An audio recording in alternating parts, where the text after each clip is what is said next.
I'm Frank Powers, and this is Lifestyle Tucson, the program where I speak to our neighbors, the people behind the scenes of our amazing organizations that are 501c3 nonprofits.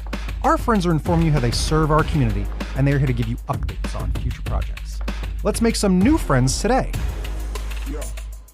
So I'm a man about town, networking, showing up, and dare I say, participating in our Tucson community. People always tell me you're going to be mayor one day, which is often a compliment a friendly fella in town receives. But what if I took them seriously? What if I really wanted to run for office? Where could I begin to learn how to navigate the path toward a daunting goal of truly being a real leader in our community? Greater Tucson Leadership believes in creating a better community through leadership and skill development. They have numerous programs that teach adult learners how to be leaders and to engage in their community in more meaningful and impactful ways. Their programs are based on national leadership curriculums and the GALLUP CliftonStrengths Assessment as tools to create the visionary leaders of tomorrow. And today, I'm fortunate to speak with Justin Lukasewicz, CEO of Greater Tucson Leadership. Justin, welcome to Lifestyle Tucson. Thank you. Excited to be here. I'm excited to be hanging out with you. I appreciate hanging out with you a lot. I've known you a good long time. We have. You're a good friend in the community, and you do so much for us all when it comes to comedy and lots of fun things down at Tucson Improv Movement. And you also are a big part of a lot of the education when it comes to helping young people grow into great leaders, being the CEO of this amazing organization. Why don't you give us a 101 of what Greater Tucson Leadership is? Yeah. So the mission at Greater Tucson Leadership is to develop driven leaders to be catalysts for change in our community. So we teach people, again, kind of what you said with the Clifton Strengths, which is people take an assessment. It's through Gallup. They get their top 5 strengths. What do they do most naturally? And then we take those things and teach them to be leaders kind of based off of what they do best. That's incredible. Yeah. What got you into this? How did you find your way into this, but also to become the CEO of this organization? Yeah. So I used to work, my degree is in higher education. So I used to work at colleges and universities. So I've been in a couple places across the country, but before I was in this role, I was at the U of A, working in residence life. So there I was really working on helping college students develop who they are, help them become leaders, deal with all the wonderful things that happen at that point in people's lives. Yeah. And, I just kind of came to a point where I was like, I want to be a little bit more focused on the Tucson community. So I was like, hey, what can I do to get more involved here locally? And Greater Tucson Leadership was accepting people into their main program. So I took the class and I was like, I'll go into this and experience. Something will happen. I'll get connected somewhere. And about a year after I was done with the program manager role came open. So I applied and really dove into leadership kind of full time as the role. And then about a year after that, the CEO left and I moved into this role. Look at that. Yeah. Moving on up. I know. How old is Greater Tucson Leadership? How long has it been around? Yeah. So it's been around for 45 years. Wow. It started in 1980.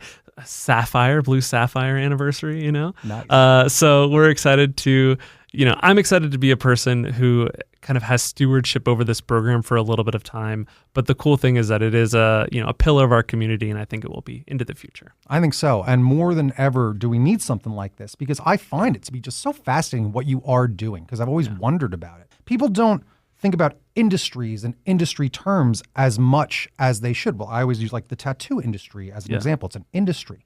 But politics is a bit of an industry, and there's a lot of certain language, a lot of certain ways to get through it all and navigate it, and to learn how to do that. So I find that to be fascinating, and we'll talk about some of that. But let's talk about some of the great programs that you are offering, and we'll start with your lead program, the flagship class. Yeah, so Lead Tucson is our flagship program. It's where kind of it all started back in 1980. And basically our goal is to bring 45 people from around the community together. We create a cohort of people from all sorts of different sectors, for-profit, nonprofit, education, government. We want to try to bring a lot of different folks together. And then we deep dive into leadership development. And we also deep dive into issues within the community. The program lasts for 10 months. And each month we dive into a different issue within the community. So government, healthcare, education, arts and culture. So we take the class to a location that is involved with this area, and we just really think about it from top to bottom. What is education? What's the structure? What does it look like in our community? Who are the thought leaders? Who affects this? How could someone affect education if they want to get more involved? I have a new show called Open for Business, and one thing I always talk about on it is networking. Like, how important is teaching really everyone about networking here in Tucson? Yeah. I think that's a great question, because sometimes I explain the class as networking, but better. Yeah. So a lot of times you go to a networking event and you're like, okay, let me go out 5 business cards, and then you meet a bunch of people and maybe you connect with one person afterwards. The great thing about the class is that you leave it connected pretty deeply to these 45 other leaders in the community. So you walk out of that class being like, oh, wow, like I need somebody who works at the U of A. I know somebody that works at the U of A. Oh, I know somebody who is in business. Let me connect to that person. Oh, I need somebody who works for, the sheriff's department. Oh, I have somebody that works in the sheriff's department. So there's lots of different ways that people are more deeper connected through this program. So it kind of trains you to, do networking and connect with people, but also you have this ingrown network that can do the introductions when you need them. That is really smart. I went through a similar program at Startup Tucson and got that experience. That was the best thing that came out of it. Yeah. Was you're in this cohort with a group of people and it's classmates. That's what it is. And you bond with those folks. You're going through, you're doing a big project together. So at the end of it, you've been in the trenches with these folks. And as we all know that old saying, it's not what you know, it's who you know. Yeah. That is very true. And it is for anything in your life, whether it is like, oh, I go to this bakery. Sometimes that's what it is. You get that placeholder for that thing that you need, and then that's who you go to. And that's why meeting people in the town so that you know who you can talk to when it is like, oh, I gotta get in contact with the mayor. Well, I know so-and-so down at this. They'll get me in contact with the mayor. That's an important thing to be able to do here in town and in any town. And I find that here in Tucson, it's easier than most other places because we're a friendlier group. I think it's the town size, the city size that we have going on. And we got a lot of real ones here in the summer when all these snowbirds and students get out of town. So it's easy to make friends here. And that's what I think is a big part of it. What do you feel is one of the best things from the Lead Tucson program that makes it your flagship program? I think it's like one of those things Kadri said, it's like, who do you know and those connections. And it's one of the things I was like, oh, I can't screw this up. But because we have 45, I came in 40 years into this program, people know what it is. If we reach out and say, hey, we need a mayor to come speak to the class, like we can get a mayor to come speak to the class. And, it is a small town, but how often are you 45-1 with the mayor or 45-1 with a state legislator or the Pima County attorney, right? So it's that these folks know what the program is. They want to come speak to people in the class because they know that these are going to be the future leaders in our community. And, they get to be maybe a little bit more open than they would be when you're just hearing the stump speech or you're kind of seeing them in public. It's like, okay, this group is going to ask me a deep question and I'm going to give them the answer. I'm going to tell them like the real. And I think that is a really amazing kind of part of the program. What an opportunity. That's all I hear when we talk about things like this. What a great opportunity. So let's talk about the thing I care about obviously the most is kids. I talk about kids, helping kids a lot. And you got your Tucson Youth Leadership Academy, and that's incredible too.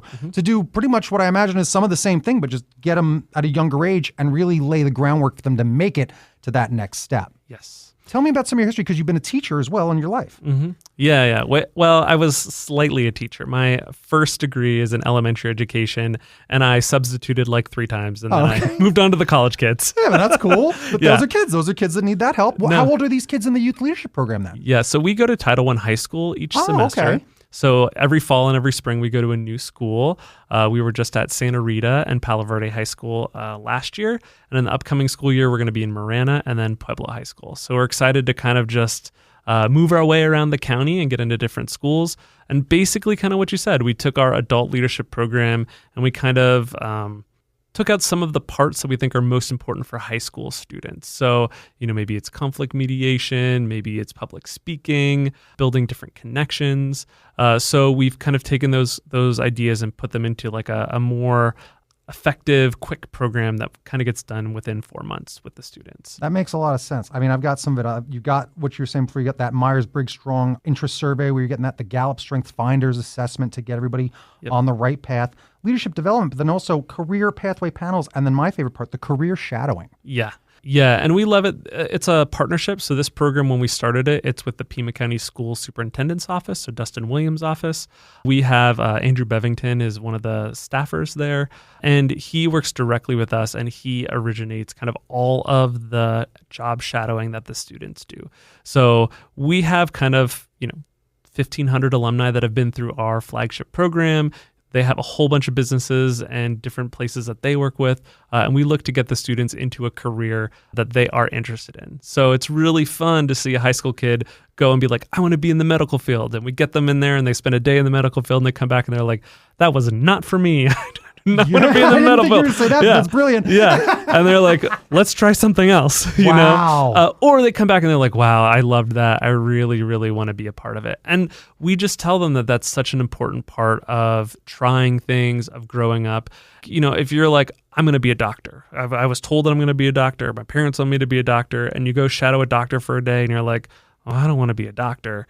You can learn that earlier and, get away with not doing as much schooling or different schooling to get to the thing that you really want to do. That is maybe the most valuable thing. Not what you learn you want to do, but learning what you don't want to do. Yeah. That is a very, very valuable lesson. Yeah. We had a students who were with a realtor last year and they were like, there was so much time where I wasn't around anybody. Like, I think they thought that being a realtor was going to be a lot of like interaction, and it is, but it's not as much interaction as they thought it was. And they're like, I think I want to be around more people more of the time. Wow. Yeah. A rare trait these days.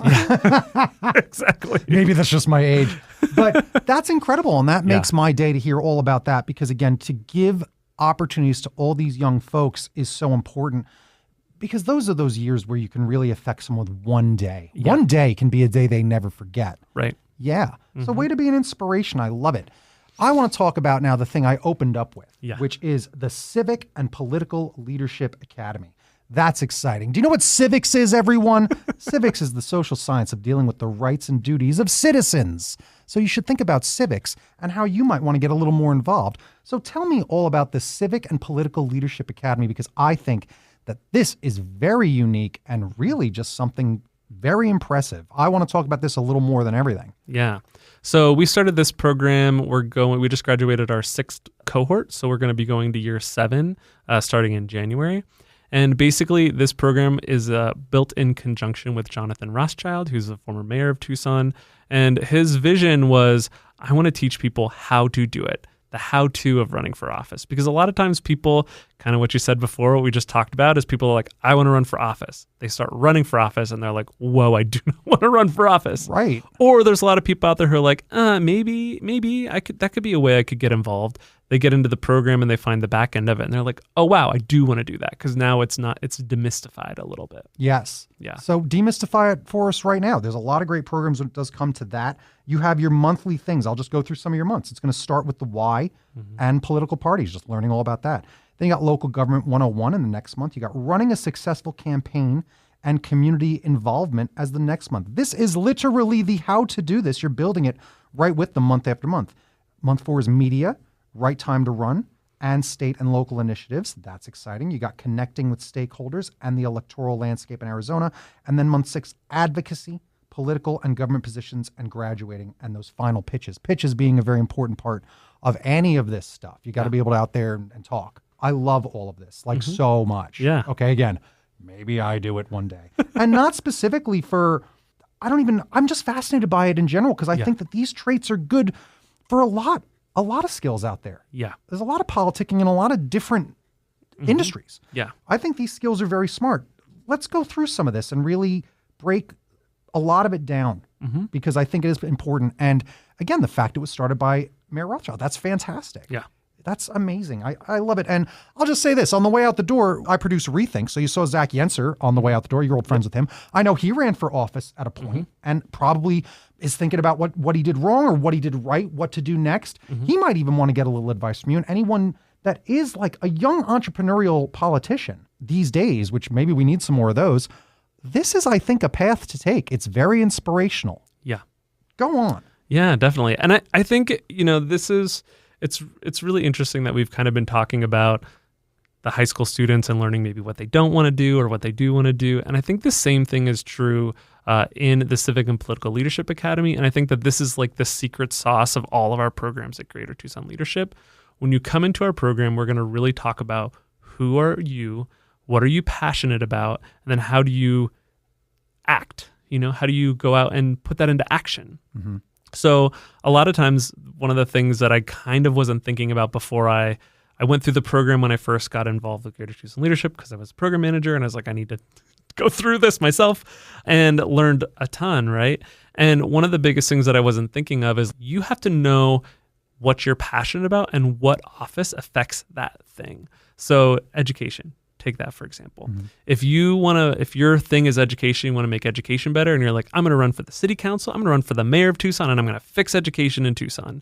Well, probably not, because the mayor and council don't really work in education. If you want to fix education in Tucson, you should go run for your school board, which is you're directly working with the school, or you need to run for the state legislature, which are the folks that kind of make the decisions on funding and the bigger policy decisions regarding education.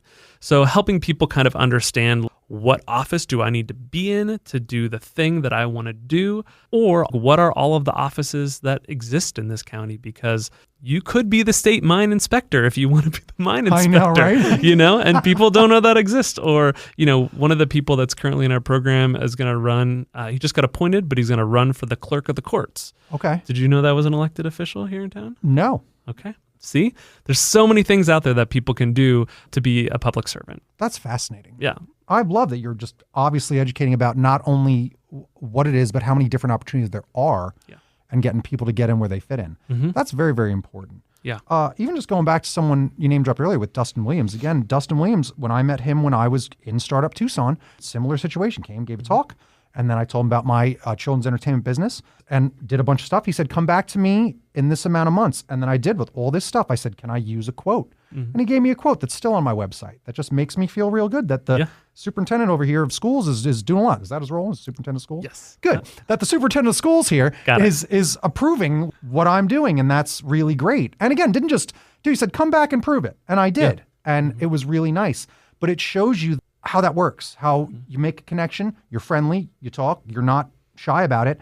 And then when they challenge you to do something, then show up and produce that work. And what a friendly guy. Bumped into him a few times since, always so nice. Mm-hmm. And it's really good to do that. And I do love that I do know a lot of these folks in town, because you got to know what I call the movers and shakers. Mm-hmm. There are movers and shakers. A lot of, and this town especially, a lot of towns work like a high school. Yeah. Right. I like to consider myself, I'm on the AV squad. All right. Yeah. I do a lot of that fun media in town, don't I? Yeah. I like to be on the AV squad, but there's people that are on the student council. Mm-hmm. And then there's people that just go to the school. They don't do nothing. Mm-hmm. Right. That's most people. Yeah. But there are roles at schools that are very similar to the way that this town works. Mm-hmm. And if you can really get yourself familiar with it, you can really start to understand how approachable everyone is, how easy it is. And you can stop, raising your fists to the sky and get mad at a cloud and actually find the person that you want to talk to get something done. Yeah. And the cool thing about the Civic and Political Leadership Academy is that it really focuses on the local level. Mm-hmm. Someone may come to us and be like, I want to run for Congress. It's like, cool. Yeah, but you're probably going to have to do a bunch of other things before you get to that point. But the focus of this program really is you want to run for city council, mm-hmm. you want to run for a Pima County supervisor, a local school board, what are the things where you can make the most impact right here in our community? Yeah. Again, incredible and very inspirational and very necessary. Do you have anyone from that in the past 6 years that has actually gone on, won their elections, and now that's just what they do, and they do it because you really help them? Yes. We have currently 6 people from the program who are in elected office. Amazing. Yeah. We have somebody on a school board. I said the clerk of the courts. We have somebody in the state legislature. Yeah, we have a couple people on the Pima County Community College Governing Board. Okay. So there's people in a lot of different places that have come through the program. What a success. Way to make a difference. And people don't realize how you make a difference. You make a difference by helping and educating the people in your community and then sending them out into it to take care of the community, to run it, to do a good job of it. I do love your website, which is greatertucsonleadership.org. You can also follow them over on Instagram, Facebook, and all that at the same idea right there, same ats. And then also on LinkedIn, there's just some dashes in there. Just give them a search and follow all the stuff that's going on. We've still got plenty of time to chat, so I'm not rushing, but I want everyone to know that they can find all this information out on your great website. The reason I even dropped it was because it has like a bunch of those demographics listed for your classes, some of these percentages for some of these things that you have going on. And it's really neat to see all that because you do put it all right there on the page so that you can see all the different things that you are achieving as a group, which is, again, very inspirational. Yeah. So keep inspiring me. What is, I think, a success story besides some of those 6? Like, can you tell me just something personal, like a personal moment, a personal day, something that happened, something specific? That's a great question. So one of the things that we also do is we run the Community Impact Awards, which is the Man and Woman of the Year Awards for Tucson, a Lifetime Achievement Award, and a GTL Alumni Excellence. So each year we run a big gala event. It's a big fundraiser, but the most important part is that we're recognizing leadership excellence in our community. And what we've started doing at that event is having some people from our program speak. And each year for the last 3 years, we've had a high school student from the Tucson Youth Leadership Academy speak at the Community Impact Awards, which is a gala of like 400 to 500 people, suits and ties, like a formal event, like heavy hitters in the community are there. And, we work with the high school student to get them ready to kind of like give a speech and talk about their experience and like leadership and what it means to them. And let me tell you, every year, the high school student mops the floor with everybody else. Really? That's that passion of youth. Yeah, they just, everybody walks out the door and is like, that high school kid was amazing. That's awesome. Doesn't that give you hope? Yeah. And it's just, really beautiful to hear what they say and what their experience has been. And, we don't, we're not here to censor their speech. We kind of give them the parameters of who's going to be there and what we're looking to kind of get out of their speech. But, one of the students recently just talked about like, how to help high school leaders blossom. This is what I'm seeing in my youth, and there's things, not in my youth, in my cohort of people, the people my age, and some of the things that I don't necessarily think that they're as good at, and here's how you could challenge us.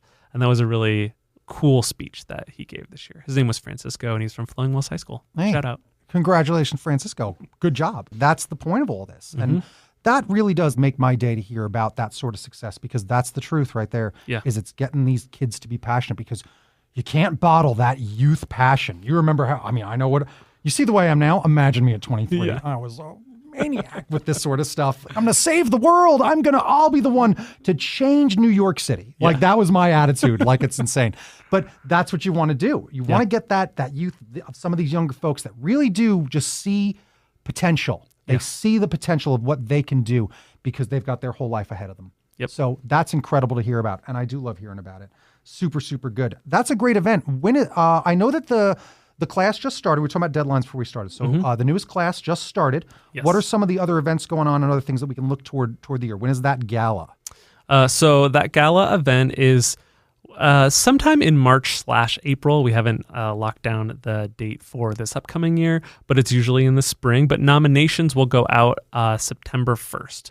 So if you know somebody who's kind of like done really great things in the community, again, these are more Lifetime Achievement Awards. We would love to have their nominations. So that's coming up. For a little bit earlier than that, we have an alumni reunion each year. So a way for people who've gone through our programs to reconnect. That one will be September 19th. It'll be at Playground. And that event is open to the public. So if you're just like, hey, I want to learn about Greater Tucson leadership, maybe like talk to some of the alums. It's a fun night and a way to just, for our alumni to connect to each other, but also for people in the community to connect to what we do. Yeah. That sounds fun. Sounds like September is the date to look for. Yeah. So that's important. Go follow them online so you'll see all this fun stuff. Go to their website, GreaterTucsonLeadership.org, and follow them at Greater Tucson Leadership on Instagram and on Facebook, and then go follow them also on LinkedIn. So if you had one wish for your organization, what is that wish? Oh, gosh. Those lofty questions that I talk about. Yeah. One wish. I feel like the $1 million question for all nonprofits is the funding question. Okay. So the funding comes in lots of different ways. Like people can sponsor a student to go through the high school program. We don't charge the schools anything for that program. A lot of the people who go through our other programs, they're tuition based, are always looking for people to donate to our scholarship fund to support people. Some people are like, tuition, got it. Other people are like, tuition, don't necessarily got it. But we want to make sure that the program is open to people. And we do a lot of stuff. So it's like, if we could get a little bit more funding, we could probably get a little bit more staff, which means we probably could do, maybe a third school in a year or fourth school in a year. So I think that's the big thing. It's like a little bit more funding probably gets us going a lot more, the things that we could do for leadership development in our community. Well, that's huge, obviously. All right. And they're a great nonprofit, so you can donate to them. They obviously qualify for the Arizona Charitable Tax Credit. It's right there on their website. So you can click that link, get that information so you can donate your tax credit to that. I beg you to do it. Feels good to donate that tax credit. Trust me. They've got a whole bunch of events listed there as well as their alumni, tons of sponsors, and plenty of news and media to check out to keep up on all the events going on here at Greater Tucson Leadership. Let's not bury that. That's an amazing way that you can actually or you can donate, sponsor a child's tuition to go to this, or really any age, I imagine. What does this cost if someone does want to go? Yeah, the adult class is $2,400 for the year. Again, it's a 10-month program. We feed you. We take you to all these places. We get on a bus. We go to Nogales, and we talk about the border for a day. So, there's a lot that people get out of it when they go through the program. The CPLA program is $850 for the 6-month program, and the high school program is free. But we estimate, by the time we wrap our hands around a school and bring in staff from the school superintendent's office and our staff and all the things that we do for the students, that it's about $800 per student to run the program. This sounds like it's worth every penny. I'm literally sold from the moment I went to their website. I might do this because you should. To me, it's kind of right up my alley for the type of person I am. As I'm reading this, did I read all of this before? This is incredible. Going through all of those monthly things, what you offer, how long it is, I think it's something that there are certainly people in this community that could just use that little bit of guidance to get them on the right track to be a great leader here in Tucson. So again, what an amazing, awesome organization. I'm so glad that I learned all about it, to be honest with you. We've known each other for quite a while. I did not know you were the CEO of Greater Tucson Leadership. Yes. All right. He does a lot of improv too, just in case, just a little bit. Just a little bit of that. Can I ask you one little quick question? Do you teach any of them any improv skills that help them for some of this stuff when they have to give a speech? Just having some improv is amazing talent. Yeah, I think that leadership and improv are two philosophies that can go really well with each other. So, the main tenet of improv is yes and. I'm going to agree to what's said and I'm going to add to it. And it's all about listening and responding to people. Think about the world right now. How many people are listening to each other? Probably not as many as we need to. So, just that idea of like, wow, how to powerfully listen to somebody else and then put that into action is an important part of it. And improv makes you resilient. The interesting thing is like in the world of improv, it's like we want to put barriers in front of people. It's like, oh no, what's the problem? Like, how to find a funny way around that problem. You solve that and it's like, cool, what's the next problem we're going to put in front of somebody? Like, the idea of improv and comedy is like there's always a little barrier that we're trying to get over, and that's where the funny comes from. So most improvisers are really resilient because you kind of learn when like a roadblock comes up, you're like, oh, roadblock, how do I get around it? How do I jump over this? So, how do we take those philosophies and instill them in leaders and anyone? People... the world is tough. The world's tough. We all know that. So a little bit of resilience goes a long way. It absolutely does. I mean, honestly, I can't thank you enough for being a great leader here in Tucson, because today we made friends with Justin Lukasewicz, CEO of Greater Tucson Leadership, whose mission is to recognize, develop, and engage driven leaders to be catalysts for change and create a thriving community through exceptional leaders. Thank you so much for joining me today. Thank you for having me. It's been great. This was Lifestyle Tucson. Bing bong bing time for a recap. I love when I just get to interview friends, and Justin is an old friend. I actually did a little bit of work for him right after COVID, and it was a really good time. He's a great boss and obviously a better CEO over at Greater Tucson Leadership. You can go follow them over on Instagram at Greater Tucson Leadership. Also like them on Facebook and LinkedIn, because that's probably where they're taking care of a lot of business and helping out a lot of folks. But you yourself should think about doing this. I might do it, that political pathway. My goodness.